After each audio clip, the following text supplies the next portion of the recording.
اس لیے اس دن مجھ پہ کثرت سے درود پڑھا کرو۔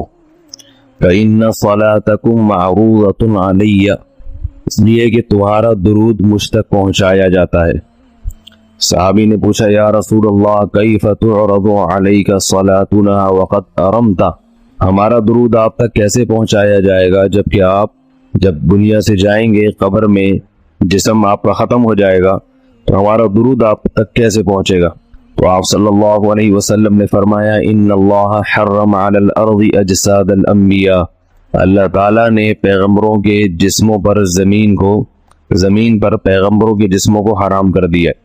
زمین کسی پیغمبر کے جسم کو کبھی ختم نہیں کرتی۔ تو یہ بھی امت کا اجماعی عقیدہ ہے کہ جتنے بھی انبیاء ہیں ان کے جسم بالکل سلامت رہتے ہیں۔ شہداء میں تو یہ بہت زیادہ مشاہدہ ہوتا ہے، بہت سارے شہداء کے جسم سلامت رہتے ہیں۔ ایک اور حدیث میں آپ صلی اللہ علیہ وسلم نے فرمایا من صلی علیہ صلاۃ صلی اللہ بہا عشرہ، جس نے مجھ پر ایک دفعہ درود بھیجا۔ درود کہتے ہیں نبی صلی اللہ علیہ وسلم کے لیے اللہ تعالیٰ سے خصوصی رحمت کی دعا کرنا۔ ایک ہوتا ہے عام دعا، کسی کے لیے بھی رحمت، صلاۃ کہتے ہیں خصوصی رحمت جو اللہ اپنے خاص بندوں پہ کرتا ہے۔ اس لیے صلاۃ کا جو لفظ ہے نا، یہ درود اور صلاۃ یہ پیغمبر کے علاوہ کسی کے لیے جائز نہیں ہے، کیونکہ یہ صلاۃ خاص کس کی خاصہ ہے؟ یہ پیغمبروں کا۔ اس لیے ہم اللہم صلی علی محمد تو کہہ سکتے ہیں، لیکن یوں نہیں کہہ سکتے اللہم صلی علی فلان۔ تو وہ صلی جو ہے نا، صلاۃ یہ خاص قسم کی رحمتیں ہوتی ہیں جو اللہ پیغمبروں پر بھیجتے ہیں۔ کبھی قرآن میں آتا ہے اولئک علیہم صلوات من ربہم ورحمہ، کہ جو لوگ صبر کرتے ہیں ان پر اللہ کی خصوصی رحمتیں بھی ہیں اور رحمت بھی ہے۔ تو پتہ چلا صلاۃ اور رحمت میں فرق ہے۔ صلاۃ اعلیٰ قسم کی رحمتوں کو کہتے ہیں۔ تو آپ صلی اللہ علیہ وسلم نے فرمایا جس نے میرے لیے ایک مرتبہ رحمت کی دعا کی، درود شریف پڑھا میرے لیے، تو اللہ اس پر 10 رحمتیں بھیجتے ہیں۔ اور جمعہ کا دن زیادہ فضیلت ہے درود شریف پڑھنے کی۔ البتہ یہ جو جمعہ کے دن میں حدیث مشہور ہے کہ 80 سال کی گناہ معاف ہوتے ہیں جمعہ کے دن درود پڑھنے سے، یہ حدیث سند کے لحاظ سے کمزور ہے۔ لیکن یہ جو میں نے حدیث پڑھی کہ جمعے کا دن سب سے بہتر دن ہے، فَأَكْثِرُوا عَلَيَّ مِنَ الصَّلَاةِ فِيهِ، لہذا اس دن مجھ پہ کثرت سے درود پڑھا کرو، یہ بالکل صحیح حدیث۔ جمعہ کے دن درود شریف کی اضافی فضیلت ہے۔ آج چونکہ جمعہ کا دن ہے اس لیے میں نے کہا کہ اس بارے میں تھوڑی سی بات کروں۔ ایک اور حدیث میں آتا ہے رسول اللہ صلی اللہ علیہ وسلم نے فرمایا لا تجعلوا قبری عیدا وصلوا علی فإن صلاتکم تبلغنی حیث کنتم، فرمایا میری قبر کو عیدگاہ نہ بناؤ۔ جیسے میلوں کی جگہ ہوتی ہے نا، میلے ٹھیلے، عید پہ جب سب لوگ جمع ہو کے خوشیاں مناتے ہیں، تو جیسے مزاروں پہ ہوتا ہے نا قوالیاں ہو رہی ہیں اور یہ میلے ٹھیلے ہو رہے ہیں آج کل دیکھا ہے، تو پہلے زمانے میں بھی جب کوئی نیک آدمی دنیا سے جاتا تھا تو لوگ اس کی قبر پہ دھرنے مار کے بیٹھ جاتے تھے، اور وہ مجاور اور یہ سب جو ہمارے یہاں ہوتا ہے، تو آپ صلی اللہ علیہ وسلم نے منع کیا کہ میری قبر کے ساتھ یہ کچھ مت کرو، البتہ مجھ پہ درود پڑھا کرو، اور فرمایا کہ تم جہاں سے بھی درود پڑھو گے یہ مجھ تک پہنچے گا۔ اور حدیث میں رسول اللہ صلی اللہ علیہ وسلم نے فرمایا ما من احد یسلم علی الا رد اللہ علی روحی فارد علیہ، کہ جب بھی کوئی مجھ پر سلام بھیجتا ہے اللہ میری روح کو میرے جسم میں لوٹاتے ہیں اور میں اس کے سلام کا جواب دیتا ہوں۔ اب یہ کیسے ہوتا ہے؟ چونکہ یہ برزخی زندگی میں ہے، لہذا اس کی کیفیات میں اور گہرائی میں جانے کی اجازت نہیں ہے۔ جیسے اللہ بہتر سمجھتے ہیں یہ ہوتا ہے، اس کی حقیقت کا ہمیں علم پوری طرح نہیں ہے، برزخی زندگی ہے۔ اور حدیث میں آتا ہے رسول اللہ صلی اللہ علیہ وسلم نے فرمایا کہ رغم انف رجل ذکرت عنده فلم يصلی علی، اس شخص کی ناک خاک آلودہ ہو جائے جس کے سامنے میرا نام لیا جائے، میرا تذکرہ ہو اور وہ مجھ پہ درود نہ پڑھے۔ ایک اور حدیث میں آپ صلی اللہ علیہ وسلم نے فرمایا البخیل من ذکرت عنده فلم يصلی علی، وہ شخص کنجوس ہے، بخیل ہے جس کے سامنے میرا نام آئے اور مجھ پہ درود نہ پڑے۔ یعنی اتنی بڑی شخصیت اور اتنے بڑے محسن اعظم کا تذکرہ آ رہا ہے اور اس کی زبان سے دعا بھی نہیں نکلتی، تو اس سے بڑا کنجوس دنیا میں کون ہو سکتا ہے۔ ایک اور حدیث میں آپ صلی اللہ علیہ وسلم نے ایک شخص کو دعا مانگتے ہوئے دیکھا جس نے درود شریف پڑھے بغیر دعا شروع کر دی، تو آپ صلی اللہ علیہ وسلم نے فرمایا اس نے دعا میں جلدی کی ہے۔ پھر فرمایا تم میں سے جب کسی شخص کو دعا مانگنی ہو تو پہلے اللہ کی حمد و ثنا پڑھے، پھر مجھ پر درود بھیجے، قرآن مجید میں بھی اللہ نے حکم دیا ان اللہ و ملائکتہ یصلون علی النبی کہ اللہ اور اس کے فرشتے، اللہ بھی رحمت بھیجتے ہیں اور فرشتے بھی رحمت کی دعا کرتے ہیں. یا ایھا الذین آمنوا صلوا علیہ وسلموا تسلیما، اے ایمان والو تم بھی محمد صلی اللہ علیہ وسلم پر درود بھیجا کرو اور سلام بھیجا. درود اور سلام میں فرق یہ ہے کہ درود اللہ کی رحمت اور سلامت کہتے ہیں کہ ہر برائی سے، ہر مشکل سے، ہر مصیبت سے بچائے. تو کمال جب ہی ہوتا ہے جب اللہ ہر شر سے بچا لیں اور اضافی رحمتیں بھی بھیجیں. تو علماء نے درود شریف کی حکمتوں میں لکھا ہے کہ درود شریف جو اللہ نے ہمیں پڑھنے کا حکم دیا، اس کی بنیادی وجہ تو سب کو معلوم ہے کہ سب سے زیادہ احسانات اس کائنات میں اللہ کے بعد کس کے ہیں؟ محمد صلی اللہ علیہ وسلم. تو آپ صلی اللہ علیہ وسلم کے احسانات سب سے زیادہ ہیں انسانیت پر. تو انسان کو انسان آپ صلی اللہ علیہ وسلم نے بنایا، اور اہل اسلام تو سب سے زیادہ ان احسانات کے تلے دبے ہوئے. تو ہم کوئی بھی عبادت اگر کر رہے ہیں، دعا بھی اگر مانگ رہے ہیں، تو یہ بھی کس کی وجہ سے توفیق مل رہی ہے؟ نبی صلی اللہ علیہ وسلم، کیونکہ آپ صلی اللہ علیہ وسلم نے ہی یہ ساری چیزیں سکھائی ہیں. تو ہر کام میں حکم یہ ہے کہ بھائی جس کا احسان ہے، جس کی وجہ سے تمہیں یہ رہنمائی ملی، پہلے اس کا بھی تو کچھ خیال کرو، اس کا بھی جو ہے نا اللہ سے اس کے لیے دعا مانگو تاکہ تمہاری طرف سے بھی کچھ شکر ہو. دوسری بات علماء نے لکھی ہے کہ اس میں حکمت یہ ہے کہ درود شریف پڑھنے سے توحید کا عقیدہ مضبوط ہوتا ہے. وہ درود شریف نبی سے دعا نہیں ہے بلکہ اللہ سے دعا ہے. کس کے لیے؟ نبی کے لیے. تو پتہ یہ چلا کہ نبی پر بھی اللہ کی رحمتیں ہوں گی، اور دعا کون مانگ رہا ہے؟ ہم مانگ رہے ہیں. تو اس میں نبی سے مانگنے کا دروازہ بند کر دیا کہ نبی سے مانگنے کا اسلام میں کوئی تصور نہیں ہے، بلکہ نبی کے لیے بھی اللہ سے مانگا جائے گا. تو جب نبی کے لیے بھی اللہ سے مانگنے کا حکم ہے تو اپنے لیے نبی سے کیسے مانگنے کا حکم ہو گیا؟ سمجھ میں آ رہی ہے بات کہ نہیں آ رہی؟ یعنی نبی کے لیے بھی کس سے مانگنے کا حکم ہے؟ اللہ سے. تو اپنے لیے کس سے مانگیں گے؟ بطریق اولا ہم پھر اللہ سے مانگیں گے. تو اس سے عقیدہ توحید مضبوط ہوتا ہے. اور تیسری بات یہ کہ علماء نے لکھا ہے کہ جب درود شریف پڑھیں تو اس نظریے سے نہ پڑھیں کہ نبی ہماری دعا کے محتاج ہیں.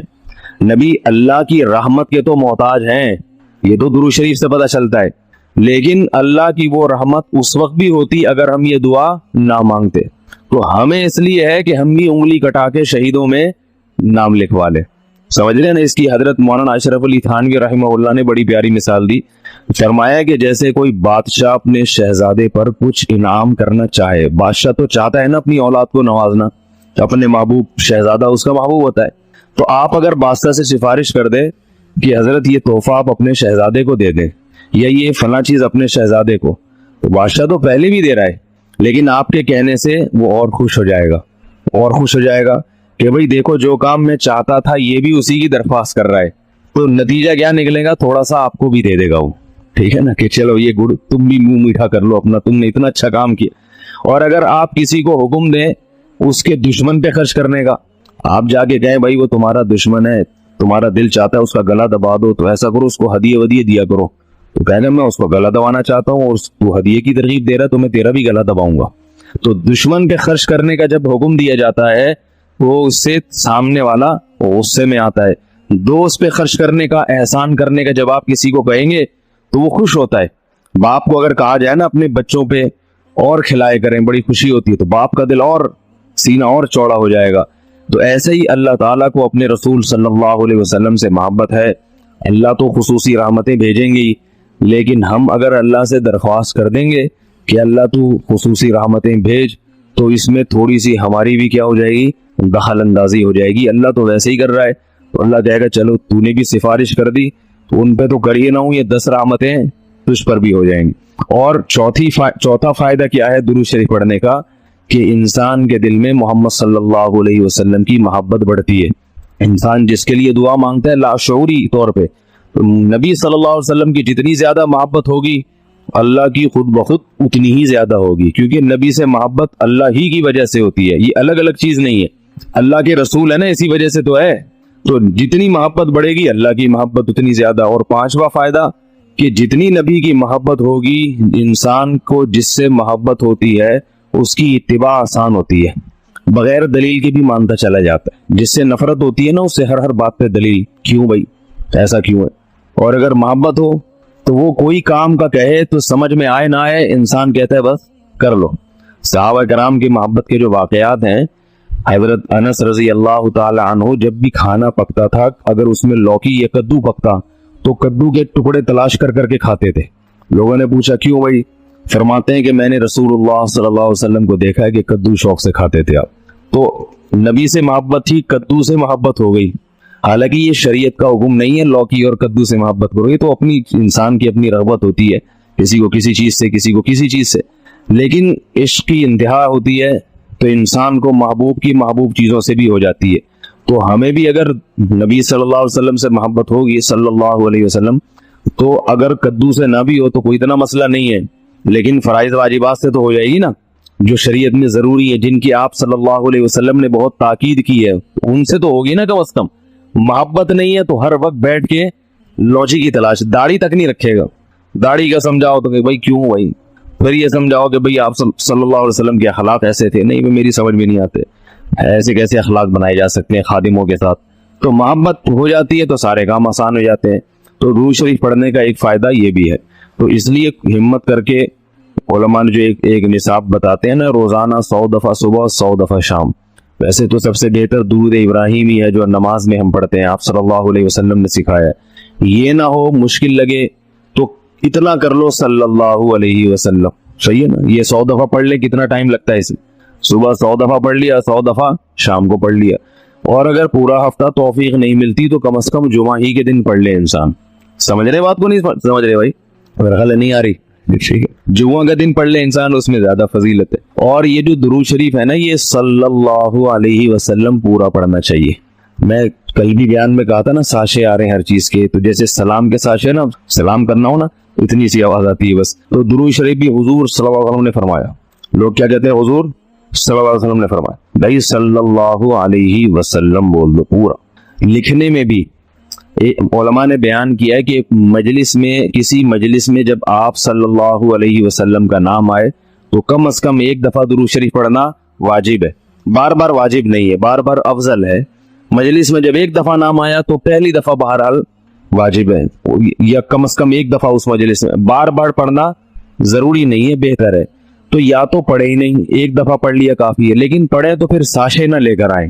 درود شریف کو بگاڑے نہیں، پورا ہونا چاہیے صلی اللہ علیہ وسلم. اور اگر آپ کو ڈر یہ ہے کہ نہیں بار بار پڑھنے سے میری زبان گھس جائے گی، نقصان ہوگا اور توانائی کم ہو جائے گی، روزہ زیادہ لگے گا، تو ایک ہی دفعہ پڑھ لے مگر طریقے سے پڑھ لے، ساشے نہ لے کر آئے صلی اللہ علیہ وسلم، اس طرح نہ کرے. اسی طرح لکھنے میں بھی آپ صلی اللہ علیہ وسلم کا جب نام آئے، مجلس ایک ہے تو ایک دفعہ کہہ دے آدمی زبان سے. لکھنا واجب نہیں ہے، آپ صلی اللہ علیہ وسلم کے نام کے ساتھ درود شریف لکھنا واجب نہیں ہے، افضل ہے. تو یا تو اگر یہ ڈر ہے کہ میں نے لکھ دیا پورا نام تو میرا پین گھس جائے گا، سیاہی کا خرچہ زیادہ آئے گا، پیسے زیادہ بھرنے پڑیں گے مجھے، مہنگائی کا دور ہے، اتنی سیاہی میں افورڈ نہیں کر سکتا، تو پورا نام ہی نہ لکھے، یعنی درود شریف لکھے ہی نہیں. لیکن اگر لکھنا ہے تو چھوٹا سا سواد نہ ڈالے. سمجھ رہے بات؟ باقی ساری چیزیں پوری ہیں. یہ نہیں کہ والد محترم میں صرف واؤ لکھ دیا، ابا خود ہی سمجھ جائیں گے والد کی بات چل رہی ہے، ٹھیک ہے نا. زید کا نام آیا تو زے لکھ دیا. کبھی ہوتا ہے ایسے؟ ہوتا ہوگا شاید آپ کے یہاں. اور جتنی باتیں آ رہی ہیں صرف کچھ ساشے پیش کر دی، ایسا نہیں ہے. جب درود شریف لکھنے کی بات آتی ہے تو صرف چھوٹا سا سواد ڈال دیا. تو بھائی اتنی تکلیف اگر ہو رہی ہے تو نہ لکھو، کوئی فرض تھوڑی ہے. لیکن اگر لکھنا ہے تو احترام کا تقاضا کیا ہے؟ پورا نام لکھا جائے صلی اللہ علیہ وسلم. دیکھو حدیث کی اتنی بڑی بڑی کتابیں محدثین نے جو لکھی ہیں، کتنی بڑی بڑی کتابیں. جب بھی آپ صلی اللہ علیہ وسلم کا نام آئے گا تو محدثین پورا درود شریف لکھتے ہیں صلی اللہ علیہ وسلم. کسی حدیث کی کتاب میں، امام بخاری کی ہو، امام مسلم کی ہو، یا ابن ماجہ ہو، یا سیاہ ستہ کی جتنی کتابیں اس کے علاوہ بھی ہیں، جب درود ہوگا تو پورا صلی اللہ علیہ وسلم ہوتا ہے. تو لکھنے میں بھی اس کا اہتمام کرنا چاہیے، پورا نام لکھ دیا جائے. یہ جو میں کہہ رہا ہوں نا قلم گھس جائے گا اور یہ ہو جائے گا، یہ تو بخیل آدمی کے لیے، ورنہ کس قلم تھوڑی گھستا ہے. لکھنے پورا تحریر لکھ رہے ہو، جب بھی نام آئے صلی اللہ علیہ وسلم پورا لکھنا چاہیے. اللہ تعالیٰ عمل کی توفیق عطا فرمائے. ایک چھوٹی سی آخر میں بات سن لیں کہ آپ صلی اللہ علیہ وسلم کا جو لقب ہے نا، لوگ مختلف ناموں سے پکارتے ہیں. کوئی کہتا ہے حضور اکرم صلی اللہ علیہ وسلم نے فرمایا، یہ بھی ٹھیک ہے، آپ سب سے اکرم ہیں. کوئی کہتا ہے سرور دو عالم صلی اللہ علیہ وسلم نے فرمایا. کوئی کہتا ہے حضور صلی اللہ علیہ وسلم نے فرمایا. یہ سب ٹھیک ہے نام، لیکن سب سے بہترین جو نام آپ کے لیے ہے رسول اللہ صلی اللہ علیہ وسلم، کیونکہ اس سے بڑا لقب کوئی بھی نہیں ہے. رسول اللہ کا مطلب اللہ کے سفیر، تو یہ سب سے بڑا منصب ہے. اس لیے عام استعمال میں جو صحابہ کا بھی طریقہ تھا نبی اللہ، صحابہ کیا کہتے تھے؟ نبی اللہ یا رسول اللہ. تو محدثین بھی جو لفظ آپ کے لیے استعمال کرتے ہیں رسول اللہ صلی اللہ علیہ وسلم یا نبی اللہ. تو عام استعمال میں یہ زیادہ بہتر ہے. وہ بھی ٹھیک ہے، سرور کائنات، حضور اکرم، شفیع المسلمین، سب صحیح ہے، لیکن ہوتا ہے نا جب بہت سارے آپشن ہو تو انسان سیلیکٹ کرتا ہے سب سے بہترین کو. تو سب سے بہترین لفظ آپ کے لیے کیا ہے؟ رسول اللہ. یہ سب سے بہترین لقب. ریان صاحب نے پشاور سے پوچھا ہے جی، کچھ لوگوں کا کہنا یہ ہے کہ دعا کے بعد ہاتھوں کو منہ پر نہیں پھیرنا چاہیے، اس بارے میں رہنمائی فرما دیجیے. اس بارے میں ہمارے پاس حدیث موجود ہے، سنن ترمذی کی حدیث ہے، حضرت عمر بن خطاب رضی اللہ عنہ سے روایت ہے رسول اللہ صلی اللہ علیہ وسلم سے، اذا رفع یدیہ فی الدعاء لم یحطہما حتی یمسح بہما وجہہ، اور دوسری روایت میں لم یردہما حتی یمسح بہما وجہہ، کہ آپ صلی اللہ علیہ وسلم جب دعا کے لیے ہاتھ اٹھاتے تو اپنے چہرے پر جب تک ہاتھ پھیر نہ لیتے تو ہاتھ نیچے نہ کرتے. روایت اگرچہ ضعیف ہے لیکن اس کے مطابعات اور شواہد اس روایت کے موجود ہیں، جس کی وجہ سے قابل قبول ہے. اور مسئلہ کوئی اتنی اہمیت کا حامل بھی نہیں ہے کہ اس کے لیے کوئی بہت زیادہ مضبوط حدیث چاہیے، لیکن اس سے اتنا ہو جاتا ہے کہ اگر کوئی یہ عمل کرتا ہے تو اس کو بدعت نہیں کہا جائے گا اور غیر ثابت شدہ عمل نہیں ہے یہ. کیا فرض نماز کے بعد امام کا ہاتھ اٹھا کر اجتماعی دعا کرنا اور مقتدیوں کا آمین کہنا درست ہے؟ اگر کوئی شخص امام کے ساتھ اجتماعی دعا میں شریک نہ ہو اور اپنے اذکار کرتا رہے یا اٹھ کر چلا جائے تو کیا حکم ہے؟ ابو عبیدہ. دیکھیے، فرض نماز کے بعد جو ہمارے بر صغیر میں مساجد میں ائمہ حضرات کا دعا کا ایک معمول ہے، یہ ہمیں نبی صلی اللہ علیہ وسلم سے اس کا ثبوت نہیں ملتا. یہ بات تو صحیح احادیث میں بہت کثرت سے ہے کہ نمازوں کے بعد، فرض کے بعد دعا قبول ہوتی ہے، یہ تو کئی احادیث میں. تو لیکن اس سے فرض سے مراد کیا ہے؟ کیونکہ دوسری احادیث میں آتا ہے، صحیح حدیث میں، کہ نبی صلی اللہ علیہ وسلم فرض نماز کے بعد صرف اللہم انت السلام والی دعا کے بغیر بیٹھتے تھے، پھر اٹھ جاتے تھے. تو علماء نے تطبیق یوں دی ہے کہ فرض نماز کے بعد صرف اللہم انت السلام پڑھا جائے، پھر سنتوں کے بعد دعا مانگی جائے. اور وہ دعا بھی کیا ہے؟ وہ وظائف ہیں، کیونکہ ایک حدیث کی تشریح دوسری حدیث سے ہوتی ہے. حدیث میں آتا ہے نمازوں کے بعد دعائیں قبول ہوتی ہیں، لیکن وہ دعائیں خود نبی نے کیسے مانگی ہیں، صحابہ نے کیسے مانگی ہیں؟ تو ہمیں نہیں ملتا کہ نبی صلی اللہ علیہ وسلم فرائض کے بعد ایسے ہاتھ اٹھا کے دعا مانگا کرتے تھے اور صحابہ پیچھے آمین آمین کہتے تھے. ایسا نہیں ملتا ہمیں حدیث میں، نہ فقہ میں ملتا ہے، کہیں بھی نہیں ہے. ظاہر ہے حدیث میں نہیں ہے تو فقہ میں بھی نہیں ہے، کیونکہ فقہ تو قرآن و حدیث ہی سے مرتب کیا گیا ہے. تو اس لیے ہمیں جو دعائیں ملتی ہیں وہ وظائف ہیں. یعنی نبی نے آیت الکرسی پڑھی، اللہم لا مانع لما اعطیت ولا معطی لما منعت ولا ينفع ذا الجد منک الجد، مخصوص الفاظ کی دعائیں ہیں جو ہاتھ اٹھائے بغیر ہیں. تو اس لیے فرض نماز کے بعد صرف اللہم انت السلام پڑھنا چاہیے، پھر سنتیں پڑھیں، پھر یہ مخصوص وظائف پڑھیں. اور اگر کسی نے فرض نماز کے بعد یہ سارے وظائف پڑھ لیے تو بھی گنجائش ہے اس کی، بعض علماء اس کے بھی قائل ہیں. تو لیکن یہ جو فرائض کے بعد ہاتھ اٹھا کے پراپر طریقے سے امام دعا مانگ رہا ہے اور مقتدی بھی اس کے ساتھ اجتماعی دعا میں شریک ہیں، یہ ہمیں قرآن و سنت میں نہیں ملتا، اور اس کا معمول تو بالکل ہی نہیں ملتا. اگر نبی ہر نماز کے بعد ایسے کرتے تو ایک روایت نہیں کئی روایتیں ہوتی، کیونکہ یہ خود فقہ کا ایک پراپر اصول ہے جو فقہاء نے لکھا ہے. خاص طور پر حنفی فقہاء نے تو اس اصول کو بہت اہمیت دی ہے. وہ یہ ہے کہ اگر کوئی کام ایسا تھا جو نبی صلی اللہ علیہ وسلم کے دور میں کثرت سے کیا جاتا تھا، تو اس کو اگر ایک ہی راوی نقل کر رہا ہے تو یہ خود اس حدیث کے یعنی اس کی علامت ہوتی ہے کہ یہ حدیث قابل قبول نہیں ہے، کیونکہ اتنی کثرت سے عمل ہوا ہے تو صرف ایک روایت کیوں ہے؟ تو ظاہر ہے پھر یا تو وہ یہ سمجھا جائے گا کہ نبی نے کبھی کبھار یہ کام کیا. اگر ایک روایت ملے گی تو یوں سمجھا جائے گا کبھی کبھار کیا، اس سے آپ معمول نہیں نکال سکتے کہ معمول تھا نبی صلی اللہ علیہ وسلم کا. تو کیونکہ بار بار ایک عمل ہو رہا ہے تو صرف ایک صحابی کیوں روایت کر رہے ہیں؟ تو صحابی سے تو غلطی نہیں ہو سکتی ہے، ممکن ہے صحابی سے جو آگے جس نے روایت کی ان سے غلطی ہوئی ہو. تو اس لیے ہمیں نہیں ملتا کہ نبی صلی اللہ علیہ وسلم فرائض کے بعد اس طرح ہاتھ اٹھا کے دعا مانگتے تھے. پھر فقہ کی کتابیں بھی اس سے خاموش ہیں. فقہ حنبلی دیکھ لیں، فقہ مالکیہ دیکھ لیں، فقہ شافعی دیکھ لیں، فقہ حنفی دیکھ لیں، ان کی جو معتبر عربی کتابیں، اردو کی بات نہیں کر رہا، جو صدیوں سے معتبر عربی کتابیں چلی آ رہی ہیں، اس میں بھی کوئی ایک حرف بھی نہیں ملتا۔ فقہ حنفی کی مشہور فتوے کی کتاب ہے فتاوی شامیہ، اس میں نہیں ہے کہ فرض نماز کے بعد امام دعا مانگے گا ہاتھ اٹھا کے، حالانکہ فقہ میں تو بہت باریک باریک جزیات بھی ذکر کی جاتی ہیں۔ فتاوی عالمگیریہ دیکھ لیں، اس میں تو الٹا لکھا ہوا ہے کہ امام کو چاہیے کہ اللہم انت السلام کے بقدر بیٹھے اور کھڑا ہو جائے۔ تو اگر فقہا اس کو سنت سمجھتے تو عالمگیریہ میں تو لکھا ہوتا نا، وہ اتنا جزیات باریک باریک بیان کرتے ہیں، وہ اتنی اہم چیز فقہا سے کیسے نظروں سے اوجھل ہو گئی؟ تو اس سے پتہ چلتا ہے کہ یہ بر صغیر میں ایک چیز ہے جو بعد میں شروع ہوئی ہے، اس کا ہمیں شروع کی کتابوں میں کوئی ثبوت نہیں ملتا ہے، نہ فقہ شافعی کی آپ جو مستند کتابیں فقہ کی ان میں بھی نہیں ملتا، نہ حنابلہ کی کتابوں میں تذکرہ ملتا ہے، نہ مالکیہ کی جو معتبر کتابیں ان میں بھی تذکرہ نہیں ملتا۔ تو یہ اکثر اردو فتاوی میں یا بعد میں جو عربی کتابیں لکھی گئی ہیں جو ہمارے علماء نے لکھی ہیں، ان میں کچھ انہوں نے لکھا ہے کہ کوئی روایات، ایک آدھ روایات پیش کی ہیں جن کی سند میں بھی کچھ کلام ہے۔ تو اس لیے ہماری رائے میں یہی ہے، اور اس پر لوگ کہتے ہیں کہ میرا تفرد ہے، میں جمہور سے ہٹ کے بات کر رہا ہوں، ایسا نہیں ہے۔ حضرت مفتی محمد شفیع صاحب رحمۃ اللہ علیہ جو مفتی اعظم پاکستان تھے، ان کا پورا اس پہ ایک رسالہ ہے کہ وہ اسی میں یہی ثابت کیا کہ فرائض کے بعد یہ اجتماعی دعا ثابت نہیں ہے۔ حضرت مفتی رشید احمد صاحب رحمہ اللہ تعالیٰ کا پورا ایک رسالہ ہے اصل الفتاوی میں، آپ دیکھ سکتے ہیں، بڑے مدلل انہوں نے بحث کی ہے کہ یہ کہیں بھی ثبوت نہیں ملتا ہمیں اس کا، تو اس کو چھوڑ دینا چاہیے۔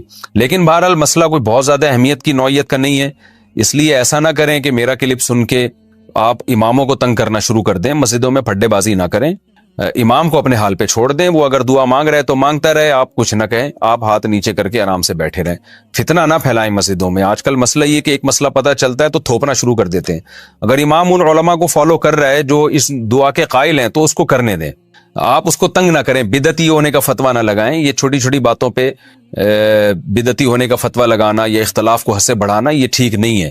تو اس لیے مسئلہ سن لیا، بس خود عمل کر لیں، اگر کوئی دوسرا عمل کر رہا ہے ٹھیک ہے، نہیں کرے تو چھوڑ دیں۔ اس سے بڑے بڑے مسائل بہت ہیں آج کل، ان کو فوکس کرنا چاہیے، ان چھوٹے چھوٹے مسائل میں نہیں پڑنا چاہیے، بس اپنی رائے کا اظہار کر دیں اور پھڈے بازی نہ کریں، تو یہ بہت امپورٹنٹ ہے۔ باقی یہ کہ آپ کو کیا کرنا چاہیے، آپ ہاتھ نیچے رکھ کے بیٹھے رہیں یا اپنا وظیفہ پڑھتے رہیں، ذکر کرتے رہیں، اپنا ہاتھ نیچے رکھ کے بیٹھے رہیں، یہ بھی ٹھیک ہے، اٹھ کے نہ جائیں آپ۔ بعض لوگ کیا کرتے ہیں، ہمارا کلپ سن لیتے ہیں، اب امام اجتماعی دعا مانگ رہا ہے، وہ اٹھ کے کندھے پھلانگتے ہوئے جا رہے ہوتے ہیں، سب لوگ اسے مڑ مڑ کے دیکھ رہے ہوتے ہیں، تو یہ ایک اختلاف کی صورت پیدا کرنا مسجد میں یہ ٹھیک نہیں ہے۔ بھئی عوام کو کیا پتا، عوام تو بیچاری امام کو دیکھ رہی ہے، اور امام صاحب نے کسی مولانا سے فتویٰ لیا ہوا ہے تو وہ عمل کر رہے ہیں، تو آپ ایک اختلاف کا مسجد میں ماحول پیدا نہ کریں، آپ گردن نیچے جھکا کے بیٹھے رہیں آرام سے۔ ایسا نہ کریں کہ امام دعا مانگ رہے اور آپ ہر نماز میں نا اس طرح لوگ پھلانگنا شروع کرتے ہیں، پھر سب لوگ مڑ مڑ کے دیکھ رہے ہوتے ہیں، پھر پوچھتے ہیں کیوں کر رہے ہو، آپ جواب دیتے ہیں بدعت ہے، پھر ایک نئی جنگ اور ایک مناظرے بازی کا ایک آغاز شروع ہو جاتا ہے۔ تو اس لیے تمیز سے منہ نیچے کر کے بیٹھ جائیں، جب دعا ختم ہو جائے تو تمیز سے گھر چلے جائیں، تو چھیڑ چھاڑ نہ کریں مسجدوں میں، اللہ کا واسطہ پہلے کم پھڈے ہیں جو مزید پھڈے ہم شروع کریں۔ تو اس لیے نہ امام کو تنگ کریں، نہ مقتدیوں کو تنگ کریں، تمیز سے منہ نیچے کر کے بیٹھے رہیں، اور کبھی کبھار دعا میں شرکت کر لیں تو بھی کوئی حرج نہیں ہے، کبھی کبھار تو جائز ہے، اس کو معمول بنا لینا جس سے لوگ اس کو سنت سمجھیں، اس پر ہمیں اعتماد نہیں ہے، ہم اس طریقوں کو ٹھیک نہیں سمجھتے۔